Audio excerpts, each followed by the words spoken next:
ঘর থেকে বের হইলে বেনামাজিরে দেখলে বলতে এই জাহান্নামী। বিকেল বেলায় করে আসার সময় কিরে জাহান্নামী, আবার দেখা হইলে এই তুই তো জাহান্নামী, খালি ডাক দিত জাহান্নামী বলে। কিয়ামতের দিন আল্লাহর ওলিরে আল্লাহ ডাকবে, আল্লাহ ডেকে বলবে এই তুমি যারা জাহান্নামী বলে ডাক দিছো, কে জাহান্নামে যাবে আর কে জান্নাতে যাবে এই ডিলারশিপ কি আমি দুনিয়ায় তোমারে দিছিলাম? তো তুমি ওরে জাহান্নামী কেন বললা? ও নামাজ পড়ে নাই, ও আমারে ডাকতে পারে নাই, কিন্তু তোর মতো বেয়াদবি করে নাই। চিল্লায় বলেন ঠিক কিনা? আজকে ওরে আমি জান্নাতে দেব, তোরে জাহান্নামে দেব। খবরদার, কাউরে জাহান্নামী বলার আগে 1000 বার ভেবে নিবেন। কে জান্নাতে কে জাহান্নামে কেউ জানে না, একজন ছাড়া, তিনি কে? সবাই যদি জান্নাতে যায়, জান্নাতে তো ঠেলাঠেলি হবে আজকের মতো। সর্বশেষ জাহান্নামের আগুনে 1000 বছর পুরে যে লোকটা জান্নাতে যাবে, তার জান্নাতের সাইজ হবে এই পৃথিবীর 10 গুণ। জান্নাতের এক একটা যে দরজা হবে, বিশ্বনবী বললেন মা বাইনা মক্কা ওয়া হাজার, সৌদির মক্কা শহর থেকে বাহরাইনের হাজার শহর যত লম্বা, জান্নাতের এক একটা দরজা ঠিক তত লম্বা। সেই হিসাবে এক ধাক্কায় কয়েক হাজার কোটি জান্নাতি একবারে ঢুকবে। আমরা আমাদের দরজা দিয়ে, ঘরের দরজা দিয়ে একসাথে কয়জন ঢুকি? বড় জোর 2 জন, তার চেয়েও ধাক্কাধাক্কি করে সর্বোচ্চ। জান্নাতের এক একটা দরজা দিয়ে এক ফাউজে একবারে ঢুকতে পারবে কয়েক হাজার কোটি বানি আদম। তো ওই জান্নাত যদি আল্লাহ সবাইরে দেয়, আমার কোনো সমস্যা আছে? এজন্য ইবাদত নিয়ে যেন আমরা কখনো অহংকার না করি, ইলম নিয়ে যেন কখনো অহংকার না করি। আমরা যেন বিনয়ী হই, আমরা যেন নিচু হই। কেউ নিচু হতে চাইলে আল্লাহ তারা টেনে ওঠায়, আর কেউ উপরে উঠতে চাইলে আল্লাহ থাপ্পড় মেরে জামিনে গেড়ে দেয়। চিল্লায় বলেন ঠিক কিনা? মাই বিকন ফেসবুক পেজে পারবে কয়েক হাজার কোটি বানি আদম। তো ওই জান্নাত যদি আল্লাহ সবাইরে দেয়, আমার কোনো সমস্যা আছে?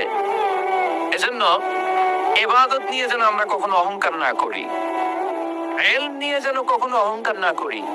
আমরা যেন বিনয়ী হই, আমরা যেন নিচু হই। কেউ নিচু হতে চাইলে আল্লাহ তারা টেনে ওঠায়, আর কেউ উপরে উঠতে চাইলে আল্লাহ থাপ্পড় মেরে জামিনে গেড়ে দেয়। চিল্লায় বলেন ঠিক কিনা? সাইয়েদনা আদম আলাইহিস সালাম ভুল করলেন, ক্ষমা চাইলেন, ক্ষমা করে দিল কে? এজন্য আমাদেরও যদি ভুল হয়ে যায়, আমরা আল্লাহর কাছে মাফ চাইবো। মাফের দরজা খোলা আছে না নাই? আবার সাইয়েদনা ইব্রাহিম আলাইহিস সালাম দোয়া করলেন, রব্বি জাআলনি মুকিমাস সালাতি ওয়া মিন যুররিয়াতি রাব্বানা ওয়া তাকাব্বাল দুআ।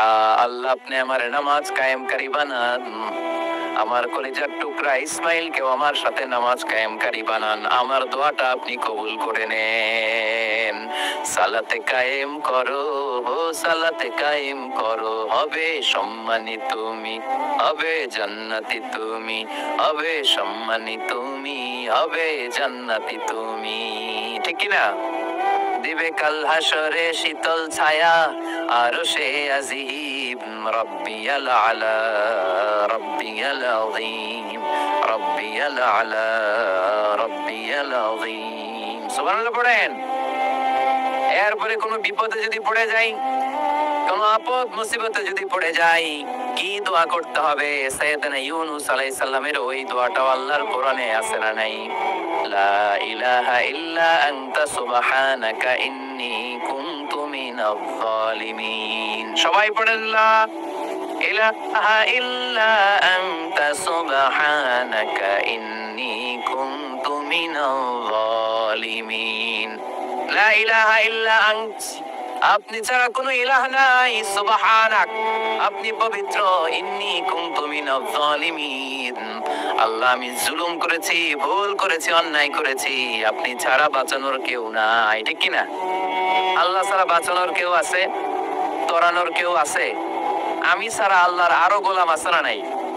আমি ছাড়া, আমি তো আল্লাহর বান্দা, আমি ছাড়া আল্লাহর আরো বান্দা আছে না নাই?